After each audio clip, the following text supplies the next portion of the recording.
"Dispatch, we've got a female down. No pulse. Send a bus now." The voice on the radio cut through the rain like a blade. It was 7:53 a.m., March 14th, 2006, a Tuesday, the kind of gray Manhattan morning where the sky pressed low and the streets glistened with runoff. The call came from a narrow service alley off Vestry and Varick, behind a low-rise brick warehouse that printed corporate brochures. Delivery trucks idled at the curb. Two sanitation workers had swung into the lane to stage their pickup when one of them, Miguel Alvarez, 7 years on the road, saw what he first took for a bundle of clothes slumped beside a dented dumpster. "Thought it was just rags," he told officers later. "Then I saw the hand." The first patrol unit rolled up at 8:02 a.m. The alleyway was already a funnel of curiosity: warehouse employees, a courier with a hand truck, a dog walker lingering under a doorway. Rain beaded on police caps as yellow tape unfurled, stretching from a loading bay to a rust-scabbed fence. The young woman lay face up, rain stippling her hairline, a white blouse and charcoal skirt soaked through. One company lanyard had slipped half out of her jacket pocket, the ink on her intern ID just beginning to blur. The name was clear enough. Rachel Monroe, 21. A college junior on spring placement at Hollis Brightman, a boutique finance firm 5 blocks east. Detective Alan Brenner of Manhattan North Homicide arrived minutes later, shoes slick with alley water, and crouched at the edge of the sheet before the ME team moved in. What struck him first was how clean the scene was. No scattered purse contents, no obvious drag marks. No signs of a fight, no scraped knuckles, no torn fabric around the cuffs. The blouse placket sat just slightly askew, the faintest shadowing at the side of the neck. The rest was almost clinical. "She didn't die here," Brenner said quietly to his partner, eyes traveling the brick lines for a lens, a fire cam, anything. By 8:25 a.m., a second unit pushed the crowd back toward the sidewalk. An evidence technician photographed the slick arc of the dumpster lid, the wheel ruts in the puddling silt, the bloom of a slip-heel pump found 20 feet away by a loading dock. A deli camera across the avenue had a partial view of the alley mouth. Brenner told a uniform to pull every minute of the previous 12 hours from it, and any other lens within a 2-block radius. At 9:14 a.m., the medical examiner's van eased into the lane. The rain had settled into a mist. As the body was lifted, carefully, slowly, Brenner watched faces in the crowd. A forklift operator holding his breath, a woman from the print shop clasping her hands, a man in a dark overcoat with a leather portfolio who stood too long, eyes fixed, before moving on. He made a note to canvass each. The initial canvas unfolded in concentric circles. Warehouse employees. Nothing heard overnight beyond a single truck unload at 3:12 a.m. from a shipping log. The deli owner. Cameras often glitch in the rain, but he'd burn copies. A car service reported dropping a passenger near the corner around 11:30 p.m. Couldn't swear to gender. 2 bartenders at a nearby lounge recalled a young professional crowd in the hours before closing. No one remembered anyone leaving in distress. By late morning, the first wave hit the office at Hollis Brightman. News photogs camped under the awning as staff filed in, faces tight. Rachel's mentor, an associate named Maya Chen, told detectives that Rachel was the intern everyone noticed for the right reasons. Early, prepared, careful with numbers, soft-spoken. She'd left the firm at 6:37 p.m. the night before, after emailing a revised packet to a senior partner. The building's lobby cam had shown her stepping out onto the sidewalk with an umbrella and messenger bag, turning west. "She texted me at 6:55, Chen said, showing the screen. A simple note. "Packet's clean. Thanks for the notes." Nothing after that. Transit checks showed no MetroCard swipe by Rachel after 7 p.m. Phone records indicated normal activity through 6:58, then silence. No outgoing calls after 7. Her roommates in a walk-up on West 109th told officers she wasn't in any of her usual group chats after dinner. One roommate assumed she'd stayed late for a client deck. Back in the alley, Brenner and the CSU commander conferred over the thin case file forming in real time. Weather kills trace, rain washes, humidity smears, but the alley's smooth slope might have preserved microtransfers near the drainage grate. They sacked the grate, lifted the runoff silt, scrubbed for fibers. A partial shoe print, right, smaller than the pump, a tread consistent with dress shoes, marked near the dumpster hinge. Not enough to make a brand, but a start. At the ME's office, the preliminary read was asphyxia, consistent with manual compression. Estimate of death between 9:30 p.m. and 12:30 a.m. Toxicology pending. No sexual assault indicated. No major external trauma. Fingernails trimmed, clean. Hands carefully positioned. The impression, to Brenner, was of someone who understood what not to leave behind. By afternoon, a timeline board took form in the conference room. 6:37 p.m. Leaves Hollis Brightman. 6:55 p.m. Last text to mentor. 7:09 p.m. Gap window. Where was she? 9:30 p.m. 12:30 a.m. Estimated time of death. 3:12 a.m. Truck unload logged behind print warehouse. 7:53 a.m. 911 call. Body discovered. Detectives walked the route from Hollis Brightman to the nearest 1A station, clocking camera sightlines. They flagged a garage cam facing west, a freight dock lens mounted low, and a condo lobby camera with a sweep that might catch the corner. Subpoenas went out before evening rush. By 6 p.m., the case had made the local feed. Young intern found dead in Tribeca Alley. News packages ran photos lifted from a university website. Rachel at a student conference, smiling over a poster board. The photo looped under a lower third that read "developing" as anchors described a meticulous, highly suspicious scene. In a clip filmed under a canopy outside the precinct, Brenner kept his words sparse. "We're processing evidence, reviewing footage, and asking anyone who was in the vicinity between 7 p.m. and midnight to contact us." The first calls poured in, some helpful, most not. A dog walker thought she'd seen a dark sedan idling near the alley at 11:15 p.m. A bike messenger remembered a man in a long coat standing at the corner, smoking under a streetlight.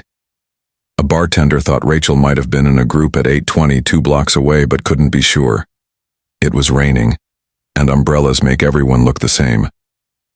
What seasoned Brenner wasn't the chaos. It was the neatness. If Rachel had been killed elsewhere and placed in the alley, the killer had chosen a spot certain to be found quickly. If she had been harmed close by, the killer understood the camera blind spots, the rain's erasure, and the overnight lull between last trains and first trucks. It felt deliberate. In the days to follow, public grief thickened into a kind of quiet anger. Flowers and handwritten notes gathered along the alley fence. Interns at nearby firms walked in pairs or took car services after 9. Hollis Brightman sent a statement. "We are devastated by the loss of Rachel Monroe, a valued member of our team." At her family's apartment upstate, a mother's voice broke on the evening news. "My daughter was careful. She called me every night." She stopped. Every night. When Brenner finally shut off his office light that first night, the board still showed more white space than ink. A careful victim. A careful crime. A city full of cameras and almost nothing to see. Who planned this? And why Rachel? What do you think happened in the missing hours between 7 p.m. and midnight? Was Rachel targeted by someone who knew her routine? Or did a stranger exploit a perfect storm of rain and blind spots? Drop your theory below and subscribe so you don't miss Act 2. The first suspects, the first dead ends, and the first major mistake.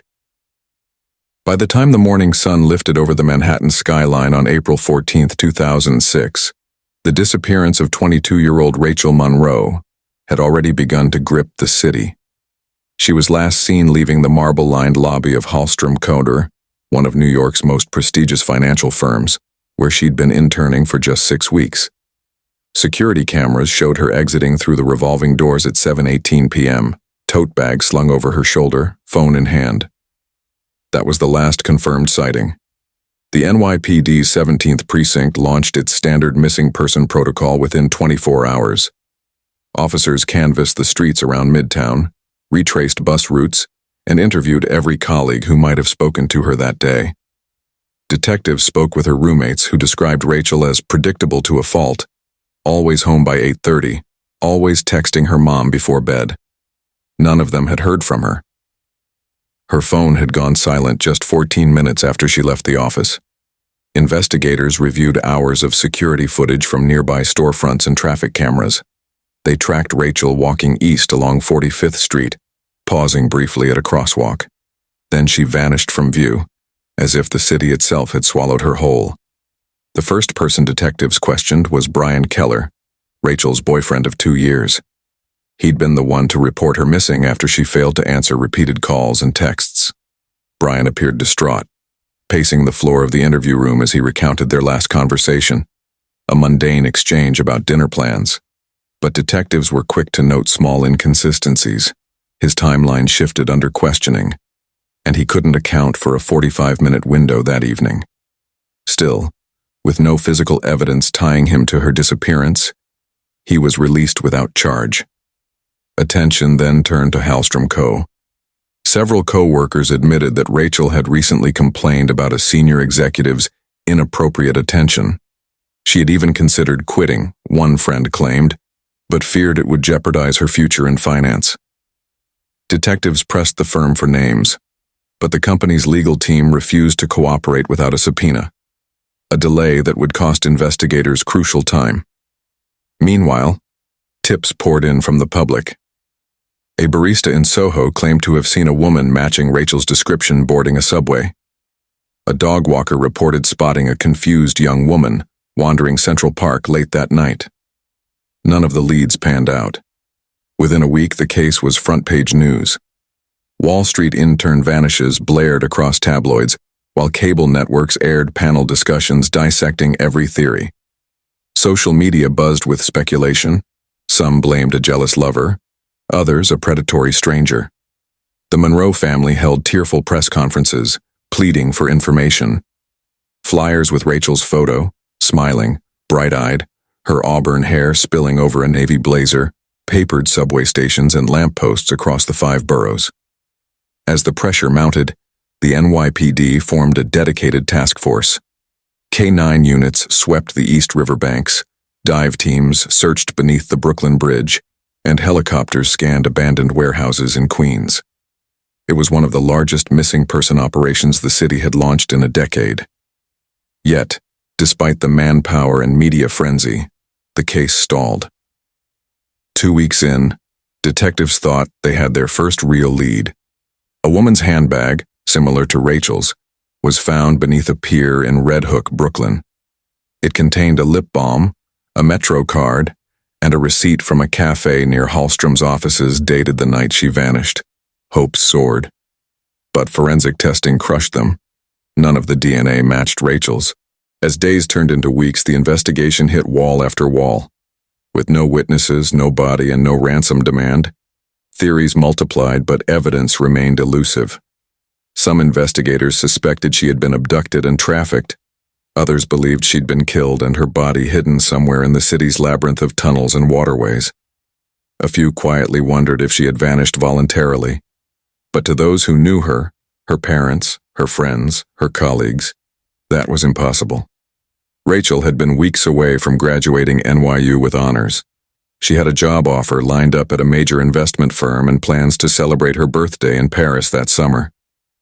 She didn't run, her mother insisted during a televised interview. Something happened to her. By midsummer, the leads had dried up. Surveillance footage yielded nothing beyond that final glimpse of her crossing 3rd Avenue. Phone records showed no suspicious calls. Financial statements revealed no unusual activity. Detectives had interviewed over 120 people, co-workers, classmates, neighbors, even strangers who'd once ridden the same bus. No one could explain where she went. By September, the task force was disbanded. The case was officially reclassified as a cold case, its files boxed and shelved in the NYPD archives. Rachel Monroe had vanished into thin air, another unsolved mystery in a city full of them. Yet for her family, the investigation never truly ended. Every phone call made them jump. Every news story about an unidentified body brought fresh dread. And every year, on April 14th, they held a candlelight vigil at the spot where she was last seen, a flicker of hope that one day, the truth would come to light. But as the first year faded into the second, and then the third, one haunting question refused to fade. Who took Rachel Monroe, and why? In the months following Rachel Monroe's disappearance, the details of her life became the centerpiece of the investigation. Detectives retraced every step of her final weeks, every text, every email, every conversation, searching for anything that might explain how a promising young woman could vanish without a trace. And what they found was a portrait of a life both ordinary and complicated, full of potential but shadowed by subtle warning signs that, in hindsight, no one had seen clearly enough. Rachel had grown up in Syracuse, the eldest of 3 children in a close-knit middle-class family. Friends described her as ambitious, driven, and fiercely independent, the kind of person who set goals and bulldozed through obstacles to achieve them. She was the first in her family to attend college, earning a scholarship to NYU's Stern School of Business, where she majored in finance and dreamed of working for a major investment firm. Those dreams seemed within reach when she landed an internship at Hallstrom Co., a powerhouse on Wall Street with a reputation for grooming top talent. In the weeks before her disappearance, Rachel's life appeared to be on track. She was thriving at work, often staying late to assist on high-profile accounts. Co-workers recalled how she was eager to impress, taking on more tasks than required and volunteering for assignments others avoided. But beneath that polished exterior, there were hints that not everything was as it seemed. Detectives uncovered a series of text messages Rachel had sent to her best friend 2 weeks before she vanished. In them, she complained about someone at work making her uncomfortable. She didn't name names, but investigators later learned she had confided to a classmate that a senior executive had invited her to dinner, alone, more than once. She'd turned him down, but the invitations persisted. "It's just weird," one message read. "He's twice my age and married. I'm starting to feel watched." The discovery raised troubling questions. Had Rachel been targeted by someone within the company? Had she trusted the wrong person? Or was it an unrelated concern, a distraction from the real danger that awaited her? Rachel's personal life revealed other possible complications. Her relationship with Brian Keller, her boyfriend, had become strained in the months leading up to her disappearance. Friends described frequent arguments and long silences. One neighbor told police she had overheard shouting coming from their apartment just a week before Rachel vanished. "It sounded bad," the neighbor said, like something had been building for a long time. Investigators also learned that Rachel had recently withdrawn $200 in cash, an unusual move for someone known to meticulously track every cent. Her bank account showed no signs of financial distress, and there was no evidence she planned to leave town. So what was the money for? A secret trip? A payoff? Or something more sinister? The timeline of her final 48 hours painted an even murkier picture. On the evening of April 12th, 2 days before she vanished, Rachel attended a networking event hosted by Hallstrom Co. Witnesses recalled seeing her chatting with a group of executives before leaving early, looking tense and distracted. The following day, she skipped a planned lunch with a friend, texting that she was not feeling well. That night, she called her mother, something she rarely did midweek, and spoke for nearly an hour. According to her mother, Rachel sounded upset but trying to hide it. The morning of April 14th, the day she vanished, began unremarkably.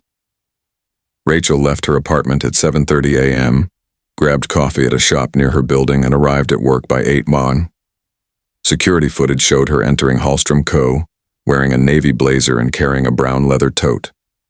Throughout the day, she attended 2 meetings, answered emails, and made 3 phone calls, all routine.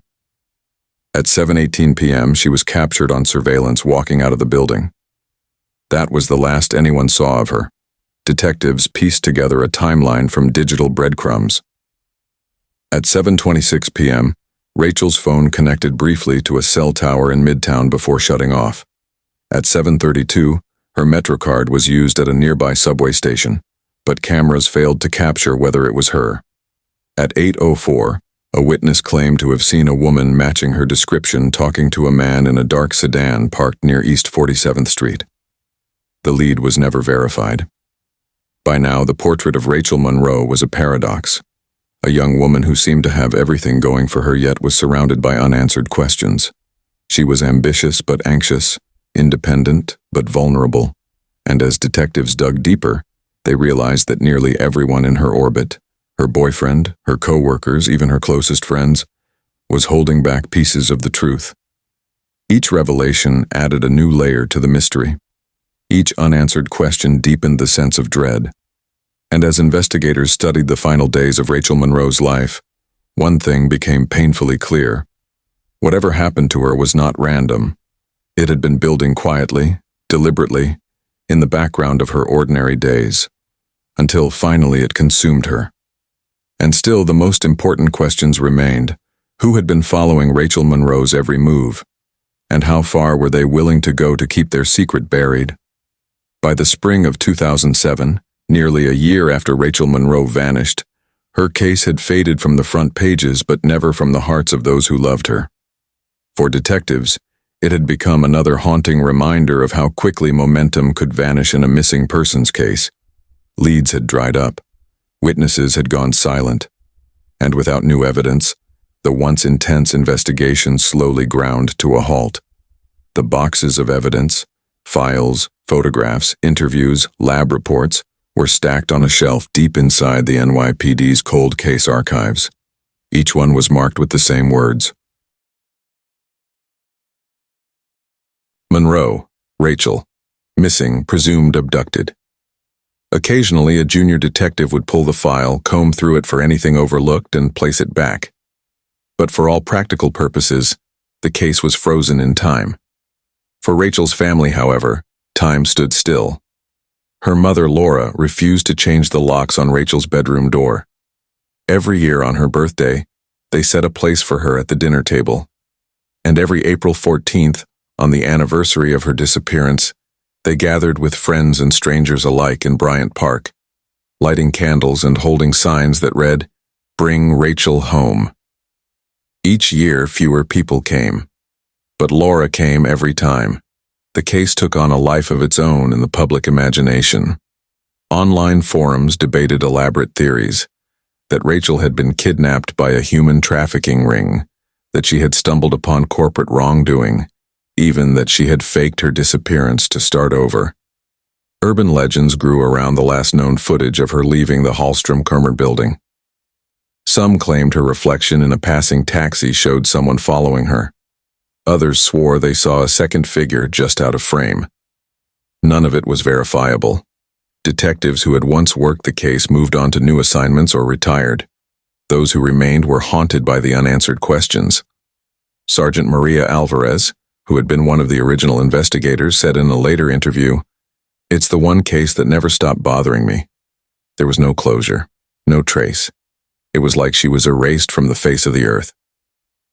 Every few years, a new tip would breathe life into the investigation, and then die just as quickly. A body found in the Hudson River in 2009 initially sparked hope, but dental records ruled it out.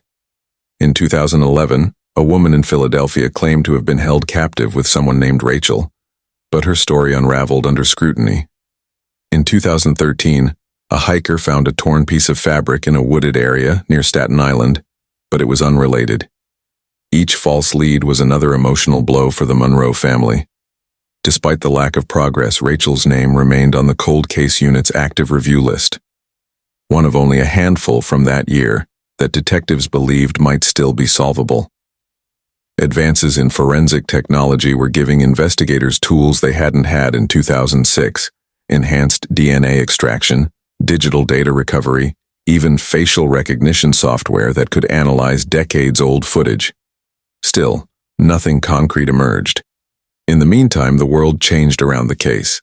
Hallstrom Co. merged with a larger firm, and many of the executives who had worked there during Rachel's internship retired or moved abroad. Her former boyfriend, Brian Keller, married and relocated to California. Midtown Manhattan continued to pulse with the same relentless energy it always had, swallowing new stories as quickly as it forgot the old ones. But for those who had known Rachel, the silence surrounding her disappearance was deafening. 17 years passed this way, the case dormant, the evidence aging, the questions multiplying. And then, just when it seemed Rachel Monroe's story was destined to remain one of New York's most haunting mysteries, a routine audit of the city's cold case archive changed everything. It started with a young detective named Jordan Patel, newly assigned to the cold case unit. On a rainy afternoon in October 2023, Patel pulled the Monroe file from the shelf as part of a departmental review project. What caught his attention wasn't new evidence. It was an old witness statement. Buried deep in the file was a note from a retired patrol officer who claimed to have seen a dark-colored Lincoln town car parked near Hallstrom's offices around the time Rachel disappeared. The lead had been dismissed at the time. Too vague, too inconclusive. But Patel's instincts told him it was worth another look. A DMV search revealed that only a handful of such vehicles had been registered. One belonged to James Whitmore, a prominent figure in New York's business community, and as it turned out, a senior partner at Hallstrom Co. in 2006. He had never been interviewed in connection with the case. It was a small detail. But in cold case work, small details often broke everything wide open. And just like that, a case that had lain dormant for nearly 2 decades stirred back to life.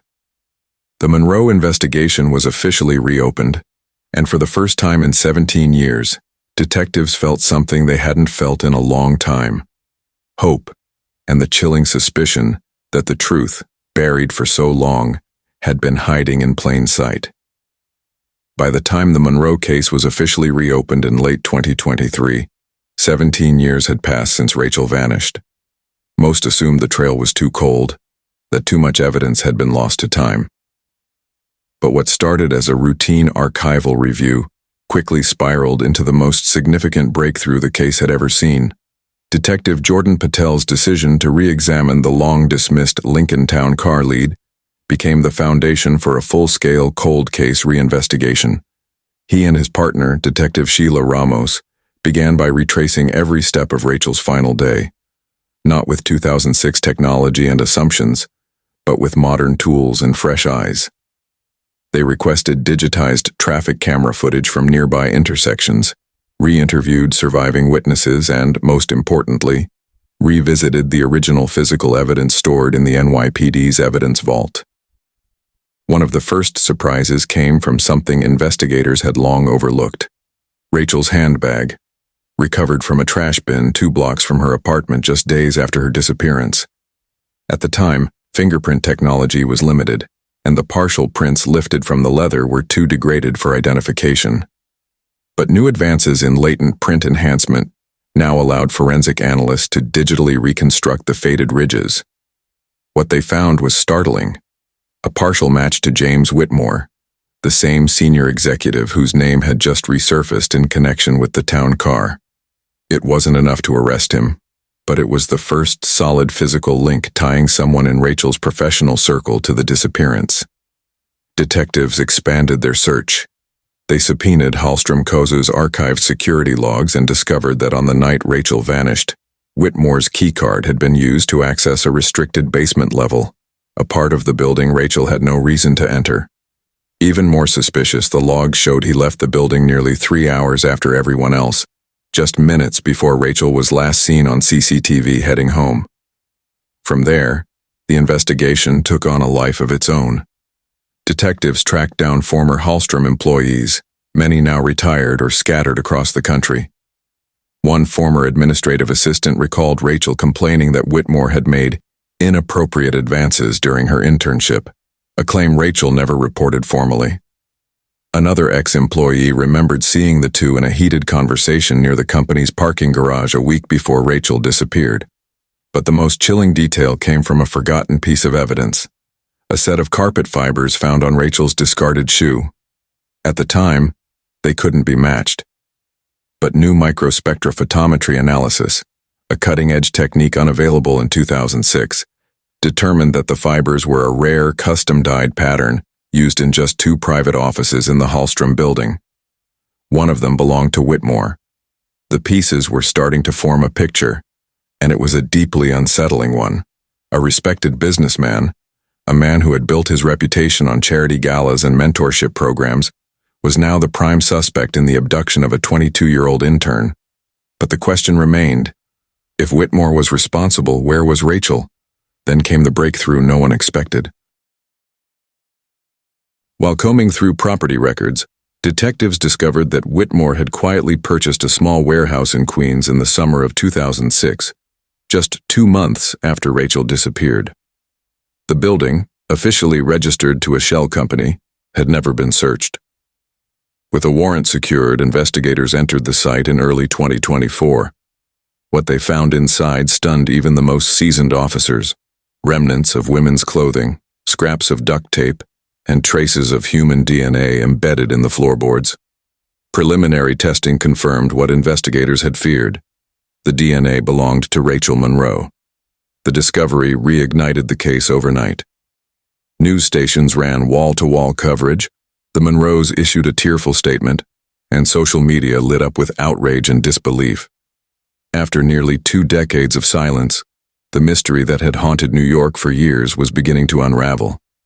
But as monumental as the breakthrough was, it was still only part of the puzzle. Investigators had evidence of Rachel's presence, but not her fate. And while the mounting evidence against Whitmore painted a damning picture, there was still no direct proof of murder. Detective Patel, however, was convinced they were closing in. Everything pointed back to him, he said later.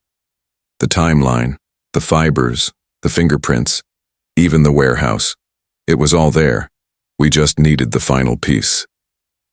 And that piece would come from the last place anyone expected.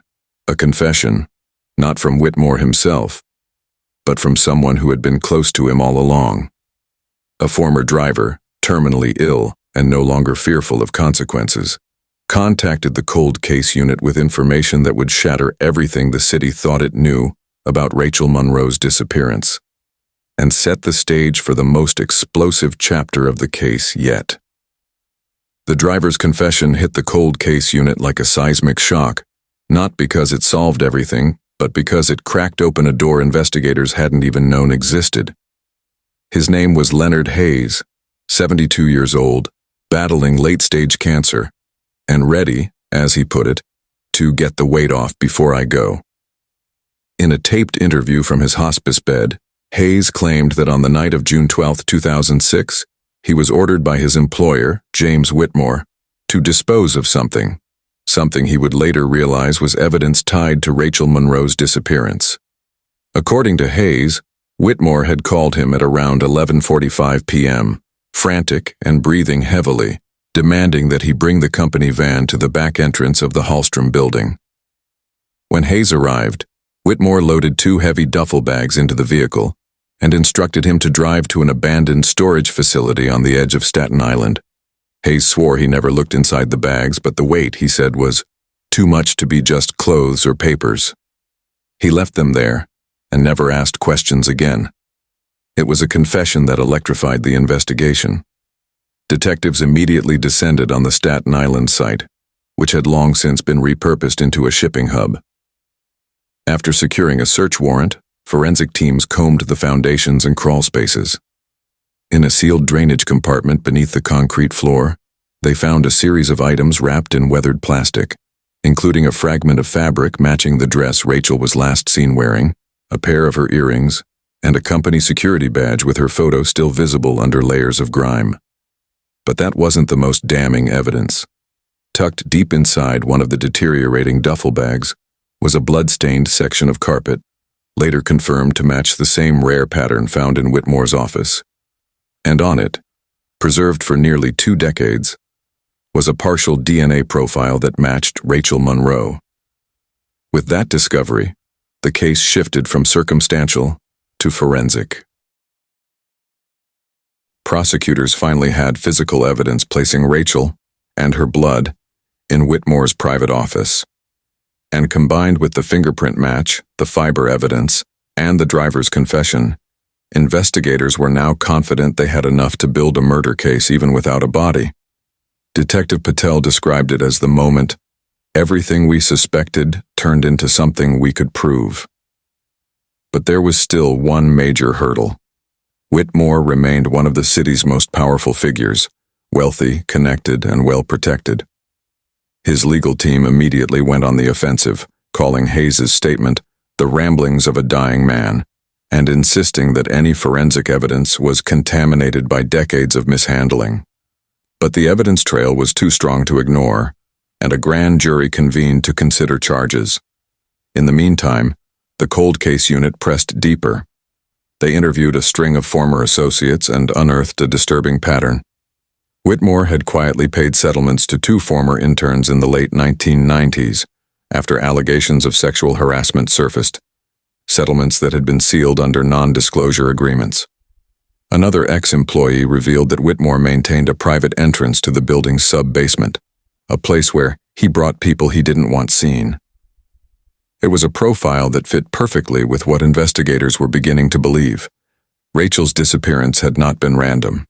She had been targeted, possibly after resisting Whitmore's advances or threatening to report him. And when she became a liability, he silenced her. The final breakthrough came from a tiny detail missed in 2006, a hair fragment found in the back seat of Whitmore's town car.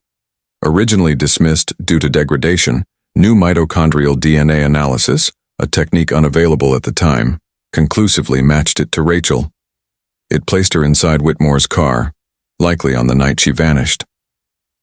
For the first time, prosecutors had a fully connected narrative, one that tied Rachel's last known movements directly to Whitmore's presence, property, and actions. It was enough for the district attorney to proceed with charges of first-degree murder, kidnapping, and obstruction of justice. On March 3, 2024, NYPD officers quietly surrounded Whitmore's Upper East Side townhouse. The man once hailed as a pillar of New York business, photographed shaking hands with mayors and featured in glossy magazine spreads, was led out in handcuffs, his expression cold and defiant. The community was stunned. To some, Whitmore had been a philanthropist, a mentor, a role model. To others, he was always a man with too much power and too many secrets. As Detective Ramos would later say, it wasn't just about solving a case, it was about tearing down the myth of who we thought this man was. The stage was now set for a courtroom reckoning that would expose decades of buried truths and finally bring the Monroe family one step closer to justice. But the trial would reveal even darker layers to a story that had haunted New York for almost 20 years.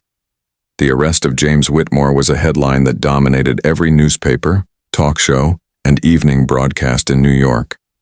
But while the public reeled from the fall of one of the city's most powerful business figures, detectives were far from finished.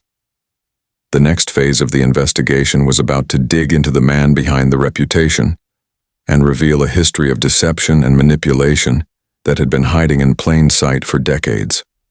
Whitmore had built his empire from the ground up. In the 1980s, he founded Whitmore Associates, a real estate development firm that reshaped parts of Manhattan's skyline. By the early 2000s, he was worth hundreds of millions, sat on philanthropic boards, and had a direct line to City Hall. He hosted charity galas, funded scholarships, and gave keynote speeches at Ivy League universities about integrity and leadership. But behind that carefully curated image was a far darker story. Investigators uncovered sealed civil complaints from as far back as 1994, accusations of sexual harassment, coercion, and workplace retaliation. Most had been quietly settled out of court, with victims signing non-disclosure agreements in exchange for large payouts. In several cases, the victims were young women who had been interns or entry-level assistants, just like Rachel Monroe. The pattern was chillingly consistent: praise and mentorship at first, then inappropriate advances, followed by threats or career sabotage if they refused. One former intern, now living under a different name, described Whitmore as a predator in a tailored suit. Another revealed that she had gone to the police in 1999, but was pressured to drop the case after Whitmore's legal team made her life hell. The revelations painted a portrait of a man who had long considered himself untouchable, and who may have crossed the line from harassment to homicide when Rachel pushed back. But there was another layer investigators were determined to uncover: motive. Why would a man as powerful as Whitmore risk everything to harm an intern? The answer began to emerge from Rachel's own digital footprint. Cold case detectives retrieved archived emails and hard drives from her laptop, long thought wiped, and discovered drafts of a complaint she had been preparing for the State Labor Board. In it, she detailed months of inappropriate conduct by Whitmore and hinted that she was prepared to go public if the behavior didn't stop. The final draft was dated just 3 days before she disappeared. The evidence painted a damning timeline. Rachel had likely confronted Whitmore or threatened exposure, and within 72 hours, she vanished without a trace. This wasn't a crime of passion. It was a calculated act of self-preservation. As the case built momentum, investigators dug into Whitmore's personal life too. He had been married for 37 years, but sources revealed multiple extramarital affairs, some with employees. His wife Elaine had filed for divorce once in 2009, but withdrew it under unclear circumstances. Friends described their marriage as a performance for the cameras and a business arrangement. Financial records revealed large, unexplained withdrawals around the time of Rachel's disappearance, nearly $500,000 routed through offshore accounts. Prosecutors believed the money was used to pay off accomplices and silence potential witnesses. Among them may have been Leonard Hayes, whose dying confession cracked the case wide open. All the while, Whitmore maintained his innocence. Through his attorneys, he insisted that Rachel's disappearance was a tragedy unrelated to him, and dismissed the evidence as circumstantial coincidences strung together by overzealous prosecutors. But as the public learned more about his past, support for the once revered mogul evaporated. Protesters gathered outside the courthouse holding signs reading, "Justice for Rachel and predators wear suits too." Surveillance logs showed Whitmore's behavior shifting dramatically in the weeks leading up to his arrest. He liquidated several properties, transferred assets into his wife's name, and even consulted with a private jet company. Signs that prosecutors interpreted as a possible attempt to flee. Federal agents placed him under 24-hour watch, and the district attorney's office fast-tracked the indictment to prevent him from disappearing altogether. The portrait that emerged was not just of a killer, but of a man who had spent decades weaving a web of lies, using wealth, power, and influence to shield himself from consequences. To the world, James Whitmore was a titan of industry. To investigators, he was a narcissist who believed he was above the law. And to Rachel Monroe's family, he was the man who had stolen their daughter's future.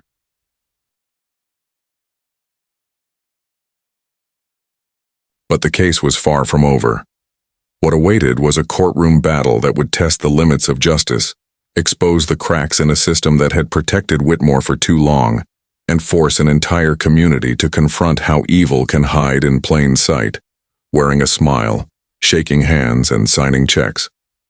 The trial was coming, and it promised to be one of the most explosive in New York's history. The news broke on a rainy Thursday morning in early March. A press conference hastily assembled inside the marble-lined halls of the Manhattan District Attorney's Office. After nearly 2 decades of silence, frustration, and unanswered questions, detectives had finally moved in on a suspect in the disappearance and presumed murder of 22-year-old Rachel Monroe. And it wasn't just anyone. The man being led out of his Upper East Side townhouse in handcuffs was 57-year-old Martin Caldwell, philanthropist, real estate developer, and one of the most respected business figures in New York City. When the first blurry cell phone video of Caldwell's arrest hit the local news, the reaction was instant and explosive. Social media lit up with disbelief. Headlines screamed, "Billionaire arrested in cold case murder," and "Community leader accused of killing missing intern." For years, Caldwell had been a symbol of success, the kind of man who cut ribbons at children's hospitals, donated to women's shelters, and hosted fundraisers for the police department itself. The idea that he could have been involved in something so monstrous didn't seem possible. Detectives had been watching him for months before the arrest, as new forensic evidence, including trace DNA found on Rachel's purse and fibers matching the carpeting of Caldwell's office, tied him to her disappearance. The walls slowly closed in. They quietly built their case, re-interviewed former employees, and subpoenaed a mountain of digital records.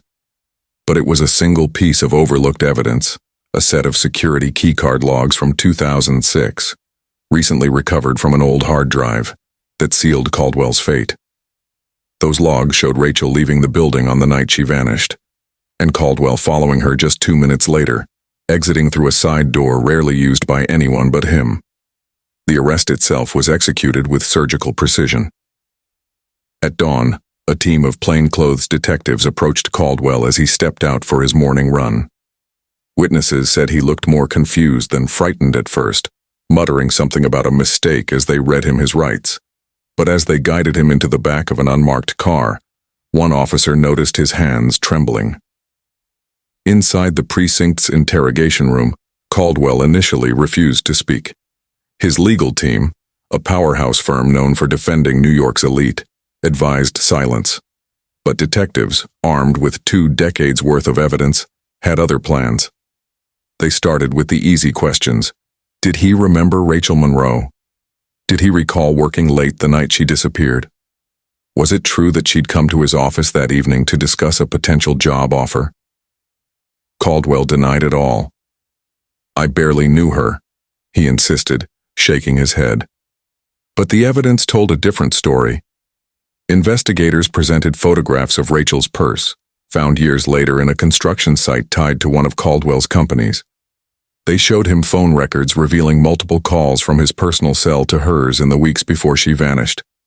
And then came the nail in the coffin, newly analyzed DNA from beneath Rachel's fingernails, a partial match that advanced technology now confirmed belonged to Caldwell. Still, he said nothing.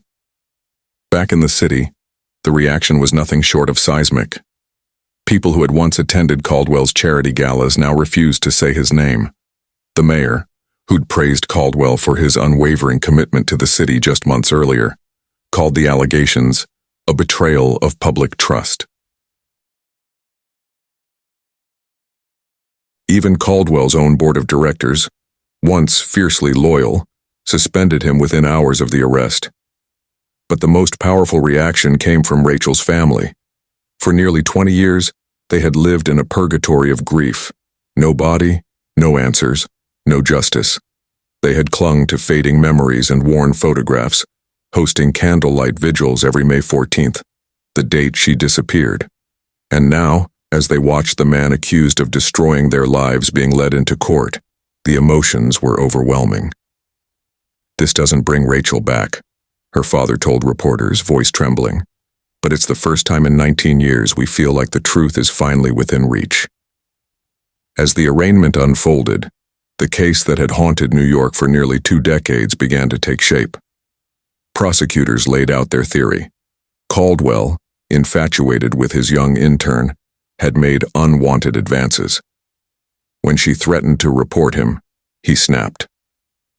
They believed the confrontation turned violent, likely inside his office, and that Caldwell disposed of her body with the help of an associate.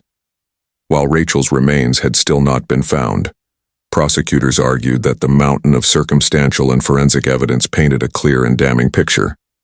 Caldwell pleaded not guilty to charges of second-degree murder, kidnapping, and tampering with evidence. His defense attorneys vowed to vigorously contest what they called a baseless attempt to convict a respected community leader on circumstantial evidence, but few were convinced. Outside the courthouse, crowds gathered for days, holding signs with Rachel's name and demanding justice. News anchors broadcast live from the steps calling the trial one of the most significant cold case prosecutions in New York history.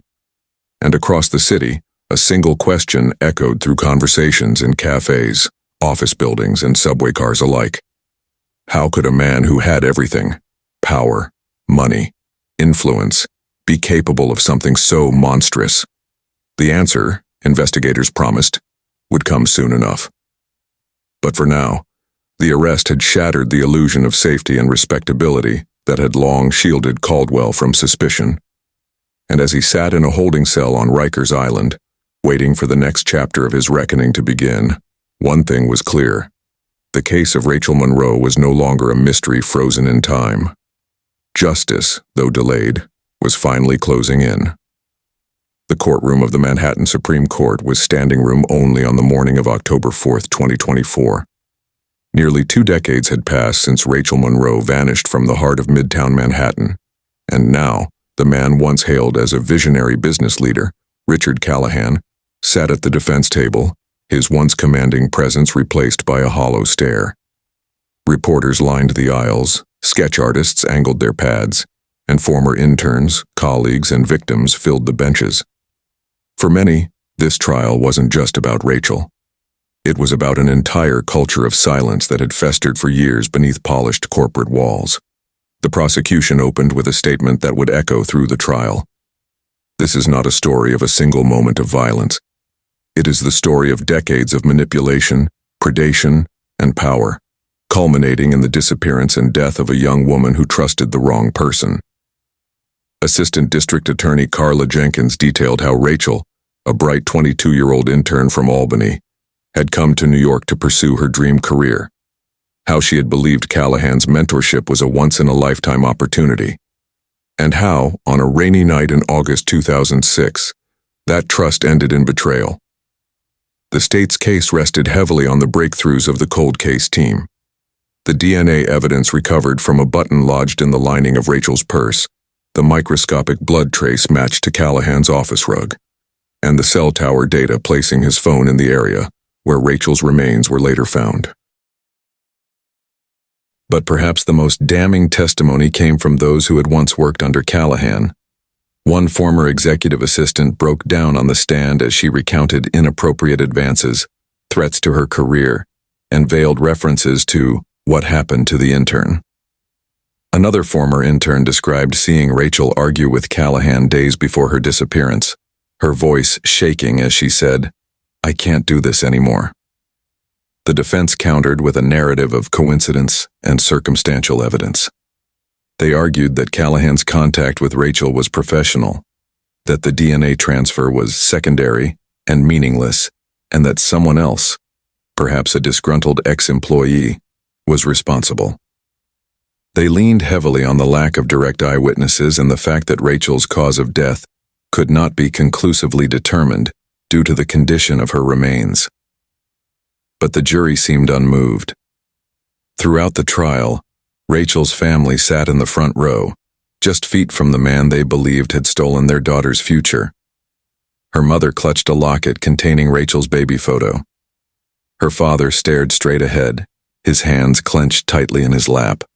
Outside, the courthouse steps became a gathering point for women holding signs that read, "Justice for Rachel," and "Believe survivors."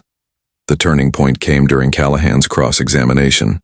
When pressed about inconsistencies in his 2006 statements, including why he deleted nearly 48 hours of security footage from his office cameras, he grew defensive. "I didn't do anything wrong," he insisted, his voice rising. "She was unstable. I was trying to help her." The courtroom fell silent. That single sentence, prosecutors later argued, revealed the contempt and calculated manipulation that had defined his actions all along.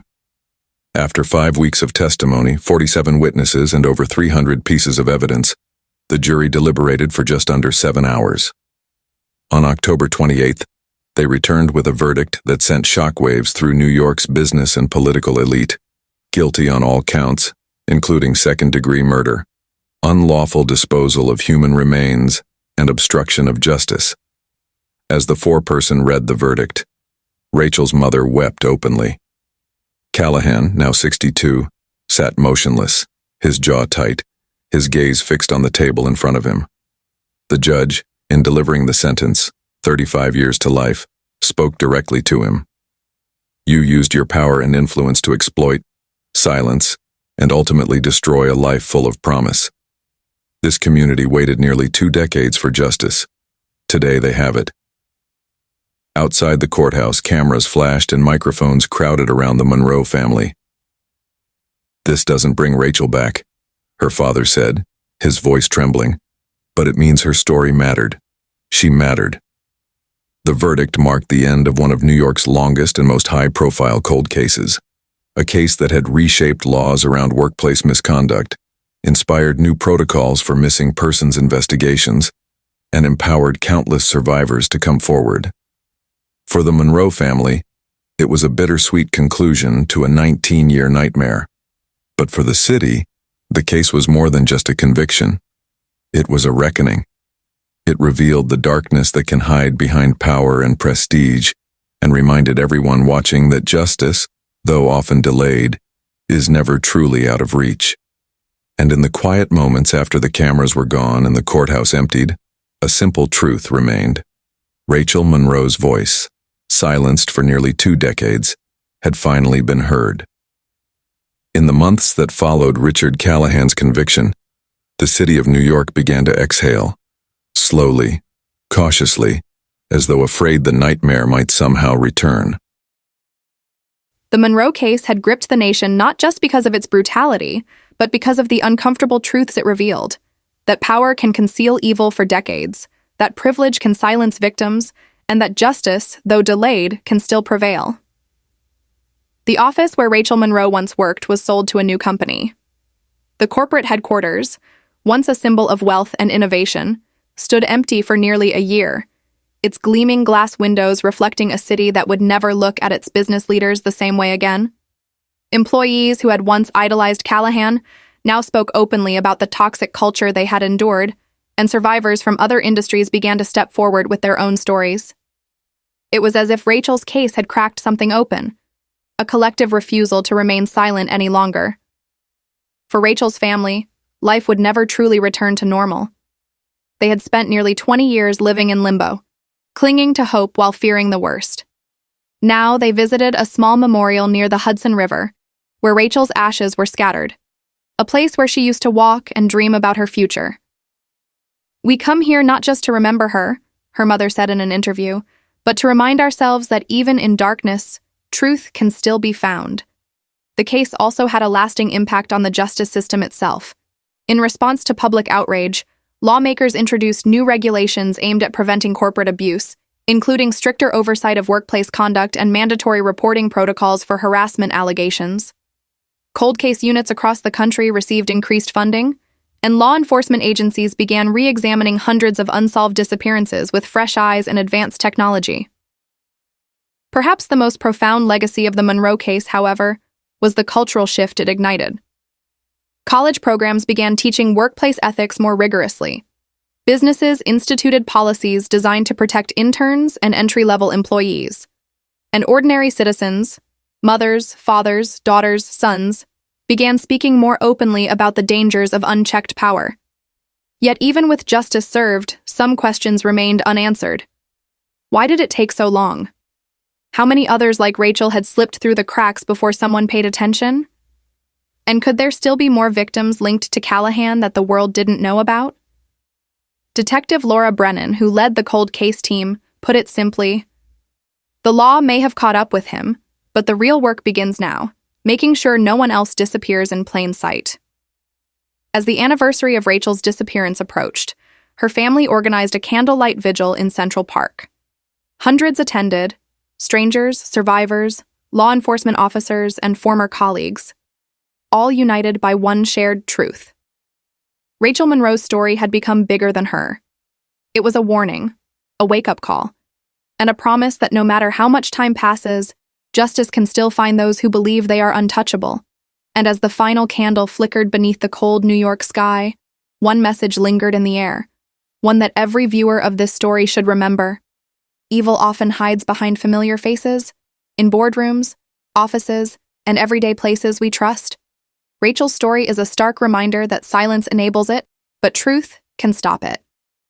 What do you think this case says about power, justice, and accountability?